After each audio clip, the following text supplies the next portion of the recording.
Hi, I'm Jack Baruzzini, and you're listening to The Secrets of Stargate, where we talk about the hidden meanings and deeper layers found in the Stargate movies, TV series, and more. And joining me today are Lisa Jones. Hi, Lisa. Hey, Jack. And Victor Lambs. Hey, Victor. Hi, Jack. Unfortunately, Father Corey cannot join us today. I believe he is out battling AI priests who are trying to take over the internet. You can listen to the Secrets of Tech. I believe they covered that whole issue. Today, we are discussing the 5th episode of Season 8 of Stargate SG-1, Icon. This is an interesting episode. It is a very confusing episode. It involves Daniel waking up in medias res after a horrible civil war has taken over the Caledonians and the Rand Protectorate, which sounds like some kind of NGNO. But after the Stargate is activated in a museum, the SG-1 team ends up inadvertently triggering a civil war in the Rand Protectorate because of religious zealots who believe that the Goa'uld are actually gods and they want to bring them back. It's an episode. What were your thoughts on this episode, Lisa? Well, there was a point where I wasn't really thrilled that y'all made me watch this one again. Yeah. In fact, I didn't remember it really much at all. So that it was like watching it for the first time. I guess my thoughts are it was forgettable and it felt like it's an episode that they've done before, even though it hasn't been done in this way. But, let's see, they go through the Stargate, first contact goes badly, and two sides of a country or planet or whatever are upset with each other and it's going to cause trouble. And Daniel wants to fix the problem and then he gets injured. And then, a pretty young woman, nurses him back to health and falls in love with him, and then he manages to win the girl away from her husband and save the planet all at the same time while Carter, Teal'c, and Jack run around the base going, what do we do? Did I sum it up? Yeah. That's a better summary than mine. I will but say all that. told in flashback. Yes. What about you, Victor?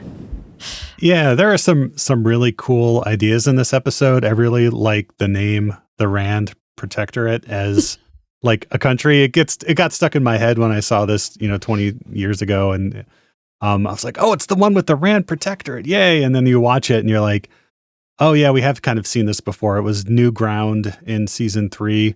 Where they spark a war between the religious zealots and the science, military people. Yeah, so and there's a lot of telling, not showing in this episode too. Like when they first mention Soren's people, they point to a map and say, and then there's this religious zealots who are this yellow band here on the map. And you're like, gosh, it would have been great if you had shown us like some of this. We don't really meet Soren until he steps through the Stargate. And watching the commentary with director Peter West and line producer John Lennox, they acknowledge that they didn't show enough, that they didn't film enough. There were scenes that they couldn't film, and it all came down to the budget, which at this point by season 8, their budget had been slashed quite a bit. And so watching the commentary, there was a lot of like, oh yeah, we did have a scene, about this, or we really wish we could have shown this, but we just didn't have the money or the time to film it. So unfortunately, it was a very ambitious episode, and they couldn't really put it all on the screen. Yeah, it's cool concept, and I like that they are exploring the idea that when they come through the Stargate, it would be this like world-shattering first contact scenario for these people. And it's more interesting when they do it with a technologically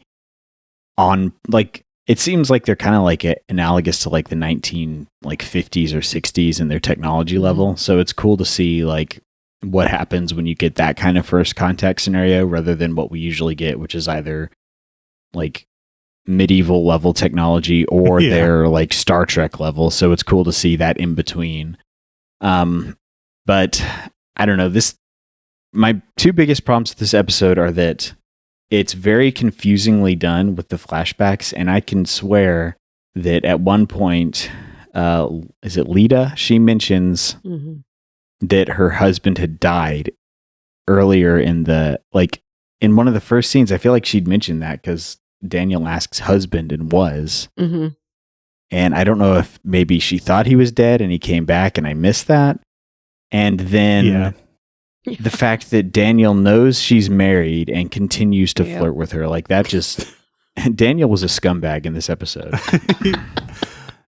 Yeah. I mean...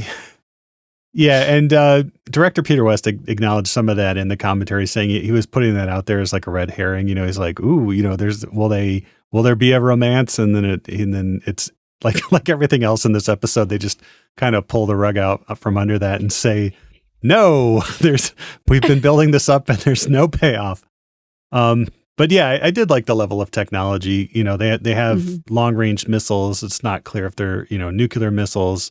Their weapons that they're using, the rebels all use like AK-47s and, weird carbines, and the soldiers use M1 Garands, so you're at that like World War 1947 level of technology there with the weapons that they use too. So the armor had a lot of fun on this one, I think. Yeah, the aesthetic of the Rand Protectorate was really cool. And I should also mention that the Rand Protectorate sounds like a progressive rock band from the 1970s. So, Journey to the Fountainhead. Yeah, I guess. Yeah, Rush. That's probably the connection I'm making. Rush and Rand. Yeah, if Rush were like objectivists and stuff. Yeah, pretty sure they were. And Atlas shrugged. Yeah. Nice.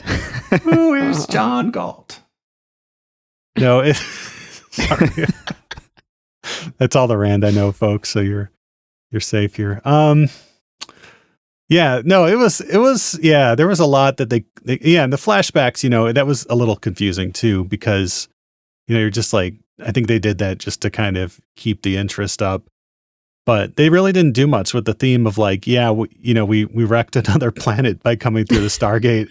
And Daniel's like, and Sam's like, we kind of owe it to them. They did lose like over half their population planet wide, but they really don't seem too broken up by it, Mm-mm. I think they're just used to it at this point. Yeah. So was it that she thought her husband was dead and then he came back? Because that was really confusing. Yeah, there was an explosion and I think she thought her husband had died in one of either the big explosion at the Capitol or something. Daniel had somehow been brought there, but she thought her husband was dead. She didn't seem all that like, oh my gosh, you're alive when he shows up though, right? Well, because since he got his big promotion, they hadn't really been talking, I guess. Yeah. I mean, sure. It's not a big deal then when your husband is alive. Yeah, exactly. Yeah. And he asks her if she's fallen in love with Daniel Jackson, and I'm like, how long has it been? It was 20 minutes? Like nobody in the planet seems like too broken up that like half the population is dead either.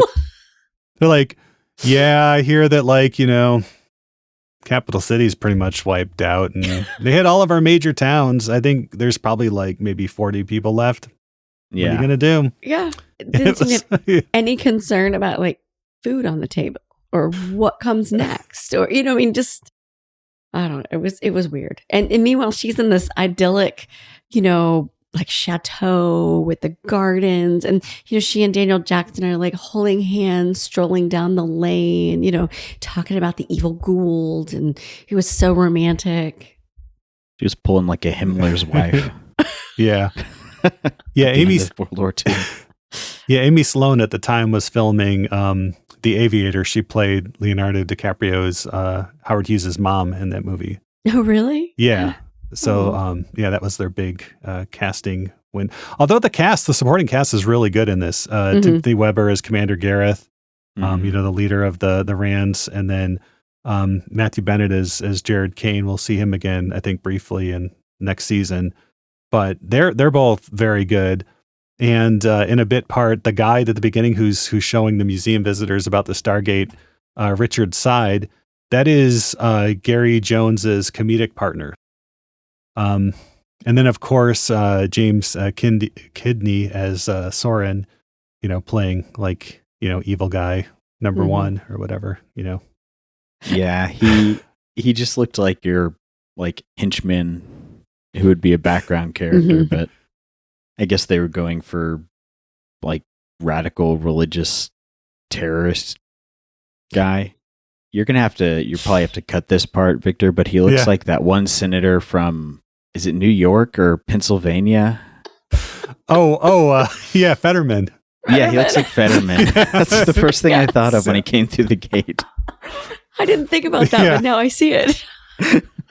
He's got the big black shirt on and like the goatee. Oh, that's funny. John Fetterman. He did kind of look, he did look like he should be singing for like, Smash Mouth or something. I don't know. Yeah. Or Presidents of the USA or something. But yeah, so what gets us... Yeah, so Daniel's missing in the main kind of plot continuity. Daniel is missing and then he's trying to use a radio, which is like this, just basic, step above a handheld radio. It's a radio that the lady Lita keeps in like her closet or her root cellar or something. And the reason that's filmed like in the house, like, is because they didn't have time to go someplace else to film the radio scenes. They were like at the end of a filming there, and they're like, we could just film the radio scenes like in the house. Let's just bring the radio in here rather than have to have them go someplace else to use the radio. So like the radio is like in her pantry or something. And he's trying to use the radio and hope that that the Stargate's active and he can reach Earth. But we learned that the Stargate is buried in a bunker, presumably, dozens of kilometers away and several hundred feet underground. And I don't know how a radio wave is ever going to get there, but it does ultimately. Somehow. Carter figures it out. Yeah. But Soren then wants to meet with the SGC. And so Jack, says like, oh, he wants to meet with us. Well, I think it's about time we went and saw him. And then they don't go and see him because they couldn't get Richard Dean Anderson like enough days to get him to go do an off-world scene. Because they were filming 0 Hour at the same time, which is all based in the SGC. So they had to get Soren. You're like, why would Soren go through the Stargate when he could be, easily captured or something? And it's like, well, because they couldn't get Richard Dean Anderson, enough days to go off-world and shoot a scene off-world. And why don't they capture Soren? Yeah, because it wasn't in the original script. Yeah. Hold him hostage for Daniel. I'm thinking like when he killed half their planet. I'm like, I don't know. You have nothing to lose by capturing Soren at this point. Yeah, because that was after you can. And Jack's already like proven that he's like willing to have like Odo hit the Iris to stop a civil war. In point of whatever that one was. And point of no return. Wasn't it? Yeah, you're past diplomacy at that point. Right? Yeah, exactly. Yeah, that did not make sense. And they're being like nice to him. Teal'c's like, I think that you have gone too far. And Soren's like, I like a guy who speaks his mind. And Jack's like, oh, he was holding back. It's like, well, yeah. I mean, you this just guy committed genocide, and they're not like throwing you on the ground and handcuffing you. Exactly. He thinks the Goulds are benevolent gods that are going to come back and we should worship. And I'm like, y'all don't have anything to say about this? Yeah, they only bring that up like because they mention that over and over again that the Zealots believe that the Gould are their gods and they worship them. And I think the only time that anyone on the SG team like offers a rebuttal is when Daniel's like, well, we've met them and they're basically parasitical aliens and we beat them a couple times, so we got lucky. It's like, why don't you just throw Soren through the Stargate to a Gould planet? Yes. Yeah. Just say, look, I've got an address for you. You want to meet them? Here we go. Let's go. He did say they have a flair for the melodramatic, right? Which could be anything. So. It could be like Tim Curry and, Rocky Horror Picture Show or something. It's like, oh, that sounds like fun. Which system lord is that? Yeah. Frankenfurtius. But but then they're like, Soren's like, oh yeah, I renamed the planet, that I've decimated or more than decimated. And they're like, yeah, it's called Abaddon, and they're like, oh, that's a good name. They're like, no, it's not a good name. Gosh. Speaking I call it the Fourth Reich. It's like, oh, that's good. No, it's not. Cool. Stop it. Yeah. This is my planet. Hitler was right. Yeah. It's like, well, that's a good name. Speaking of Hitler, you notice that their uniforms and I mean they had it very much like they've done that with us with another episode, right? Where they're trying to evoke that kind of look and make us think about that type of evil. And then they're negotiating with him or being nice to him. I bet you the reason they look like that is because those were like the surplus uniforms they have in storage. And there's always tons of like Nazi uniforms in storage at any studio because they're used so often. Yeah. From the commentary, they wanted a mid-century, mid-20th century look. And the costume house that they were working with had a bunch of these kind of, nondescript. So for the Rand Protectorate, they're wearing those kind of like nondescript, like, German or like, like Eastern European kind of uniforms. And then Soren's men are all kind of dressed up like, like Cuban revolutionaries or something like, Che Guevara and stuff. But yeah, we never see the Caledonians or whoever they are, but I assume they're wearing kilts given their names. Yeah. Right. And that's another thing. Like the Caledonians are kind of portrayed as the villains here, but you don't really get the whole story. Looking at it from their point of view, like I would understand why they would want to target the missile systems of the Rand Protectorate if they knew that crazy terrorists were going to be in control of them. Like that's not the most unreasonable thing. Obviously, destroying the whole like cities are, but it would have been more interesting to actually see some more like geopolitical chess in this episode between the Caledonians and the Rands. The implication we're supposed to get, and this is from the commentary, is that the Rand, the Protectorate, and the Caledonians have been like on the brink of war. And I think they may mention something to this for like a long time, and this is just, the excuse they needed to go to war. Yeah. I think she said generations is what Lita said. Yeah, but then we get the Commander Gareth like in his bunker, like just chatting on a speakerphone with like the leader of the Caledonians, and even the actor Timothy Weber, like he had a real problem. He's like, how am I just like talking on a speakerphone like with the leader of the enemy nation? It's like, this is not very plausible, A, from a technology perspective, or B, like why would we be doing this when we're basically lobbing missiles at each other? But I don't know. Yeah. So this feels like it should have been like a season 3 miss. Yeah. Instead of season 8. I think this is probably what you were mentioning earlier, Victor, where it was a cool idea. And then once they actually got down to filming the script, they're like, oh, this is very expensive. And if we can't really do it right. So we're just going to do it with what we can. They were very proud of their bunker door. That kind of, that spins open, so you have to kind of walk into it, wait for it to turn around, and then walk into the command center. They're very proud of that. We get another scene where like, the Stargate opens so they basically, the resistance that Daniel's part of is going to storm the underground bunker where Soren is, basically taking control of the Stargate and everything else. And the underground set they have is that they've built, and it's in the same studio where they like, filmed Chulak prison and the pilot, and stuff. And then, the Stargate teams are going to come through the gate and like outflank Soren's men. And we get this cool scene of Carter and Teal'c throwing like, smoke and flashbang grenades to the Stargate. And then we never see the grenades come through the other side or anything. Suddenly we don't even see the Stargate underground. And it's because they didn't have the time and money to set up the Stargate in the underground complex. So for all the talk of like, the Stargate's in the underground complex, we're going to come through it, you never actually see it down there because they just didn't have the time or the money to set it up. That just hurts. Yeah, I mean, the underground complex is really cool. Why make an episode that you don't have the money to make?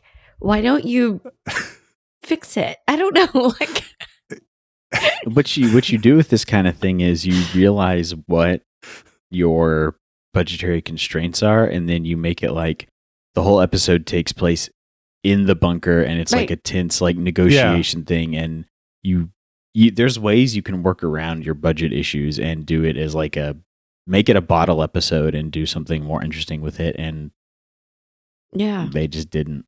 That's why it feels like it should have been an early series miss versus by season 8. They should, I don't know, they should know how to work the budget and what's going on. And like, yeah. And you watch this episode if you watch this episode back to back, as we did when it originally aired with the Atlantis episode that came out that same night and that we'll talk about next week. The Atlantis episode looks like it was filmed like 10 or 20 years later. I mean, it looks so much better. There's so much more going on. It's so much more polished. And I think that was pretty much where the money was going at this point. Yeah.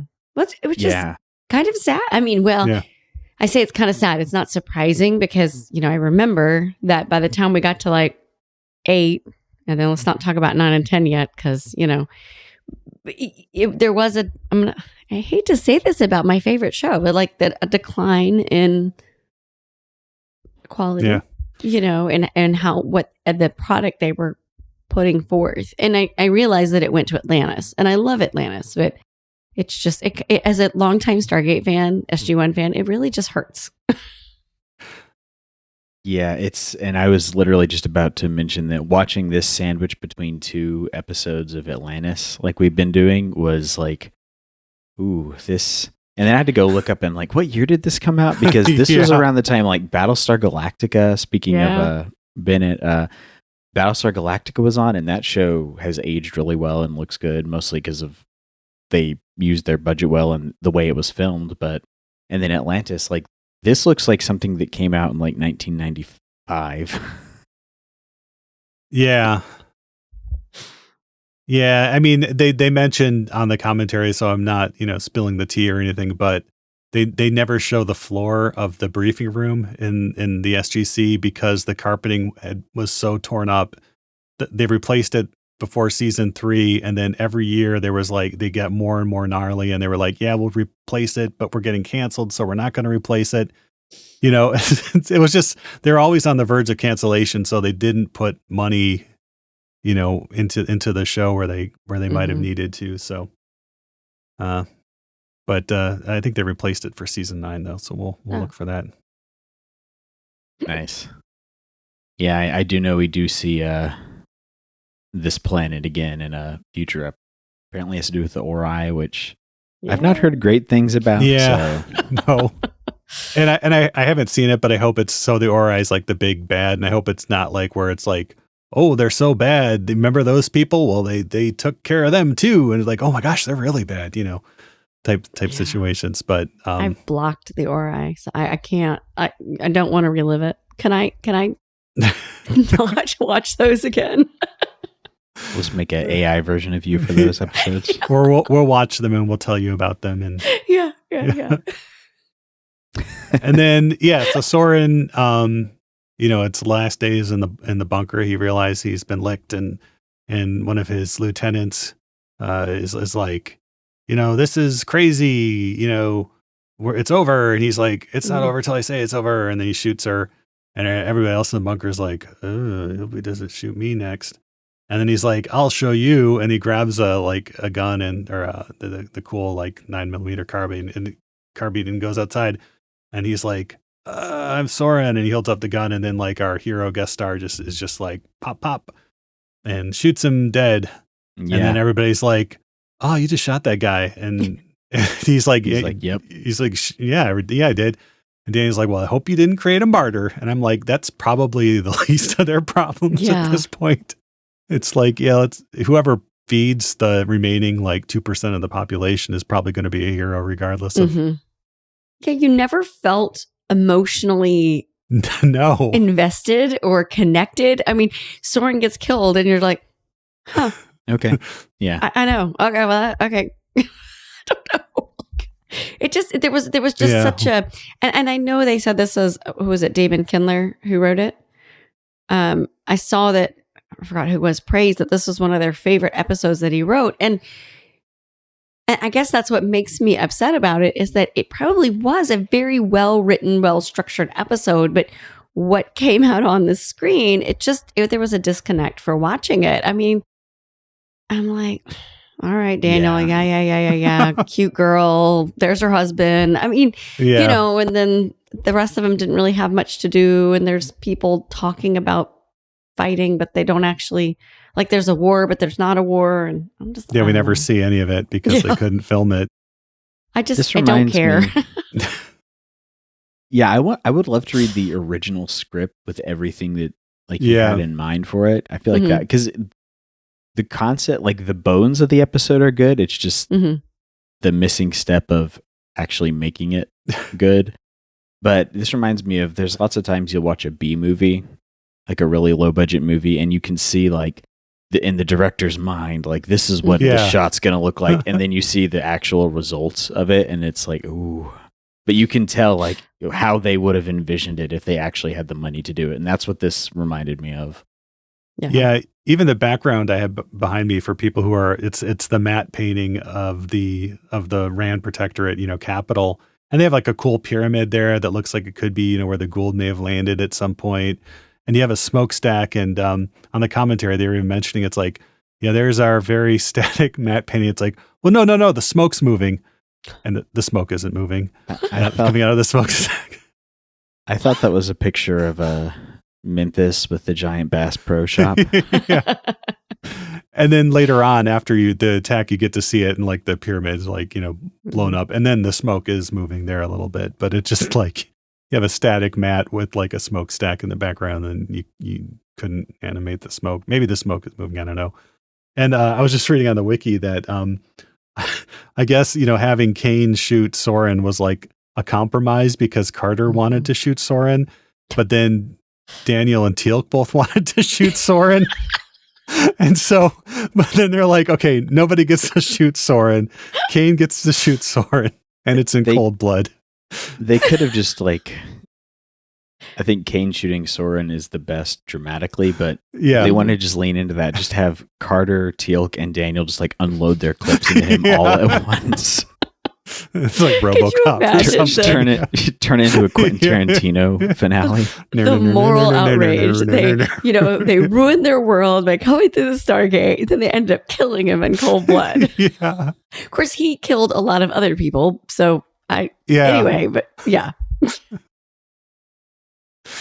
That would have been. I was waiting for one of his fanatic people. They all look like they wanted to kill him. So Yeah, he's standing there waving that gun around. They look like, we're not following you.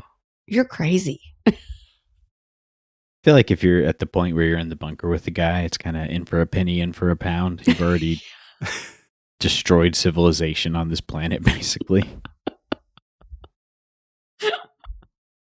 And I guess they must not have been nukes because they never talk about like radiation poisoning. No. It must have Oh, just that's been true. like incendiary weapons.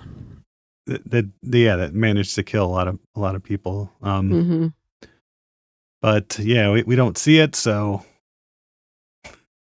Pixar didn't happen. yeah. Did we have any alternate language titles for this episode? Yeah, Victor? so I think the in alternate languages they were trying to make the most of this as well. So in French we get "le feu à poudre" or "fire to the powder," which is a French saying that's kind of like what starts it all off. In Italian we get "la promessa," which is the promise. And then in German we get "Soren." It's another one of their very literal titles, I suppose. Yeah, it's it was an episode, and I've got to Mhm. say I'm really glad we're watching Atlanta. Yeah. Yeah. It would be very sad to kind of watch like season 8 without having Atlantis also to watch. Yeah. But I will, in two SG-1 episodes, Jack, we're finally going to get Teal'c's apartment. Oh, cool. Yes, So I'm looking forward to that. Two more SG-1s. Yes. However, next SG-1 is Teal'c and Quake 2. It's a Teal'c episode. Are you seriously? pretty, if I'm remembering it correctly. I think I've tried to black this one out. What did you say it was? Teal'c and Teal'c and Quake 2 or something. It's yeah. It's Teal'c stuck in a video game. Yeah. Oh, nice. Yeah. Yeah. Yeah, so far I think I'm going to be a bigger fan of Atlantis than SG-1. I do have to say that. But Overall? Yeah. overall, yeah. Have the past After 3 episodes 156 of episodes meant Atlantis. nothing.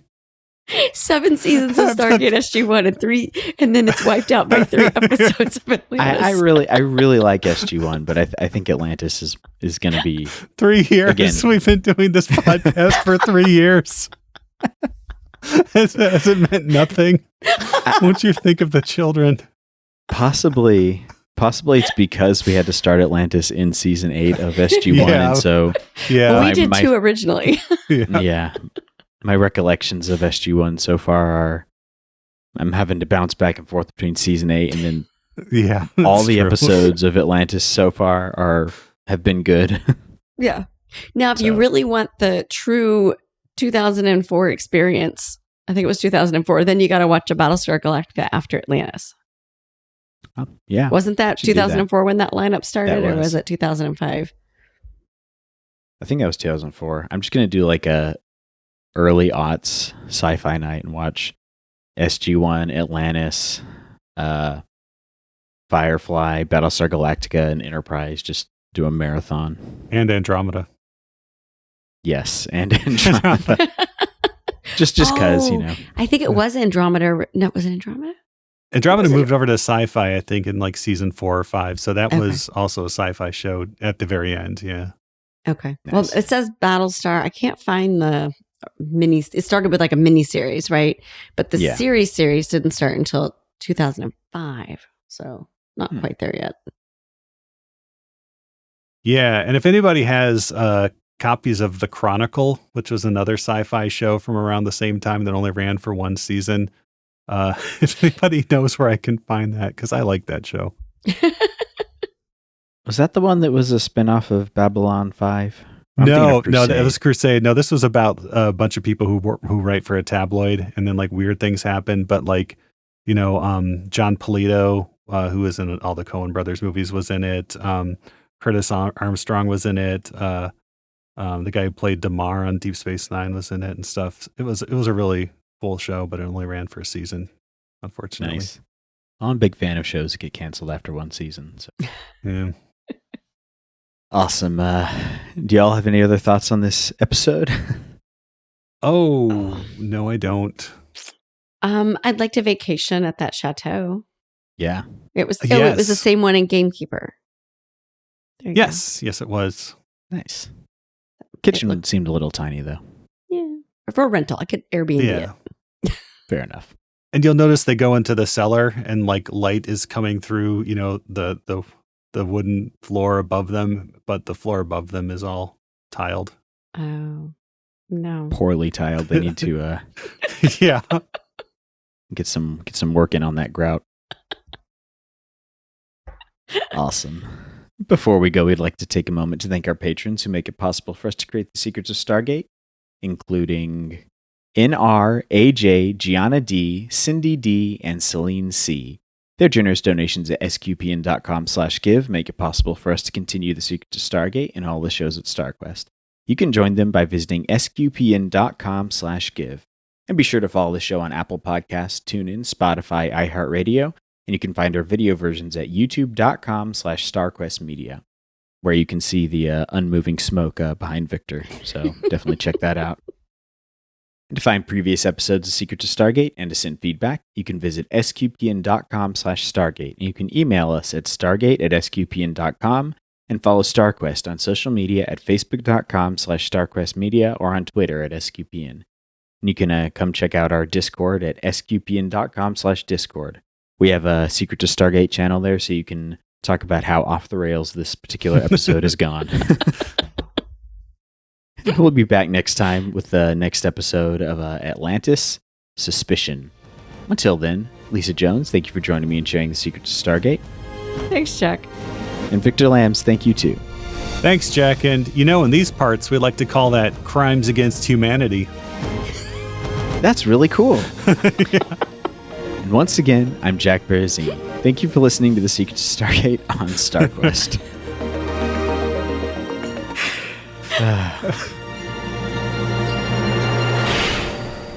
Anyway, I'm sorry, but that just happens to be how I feel about it.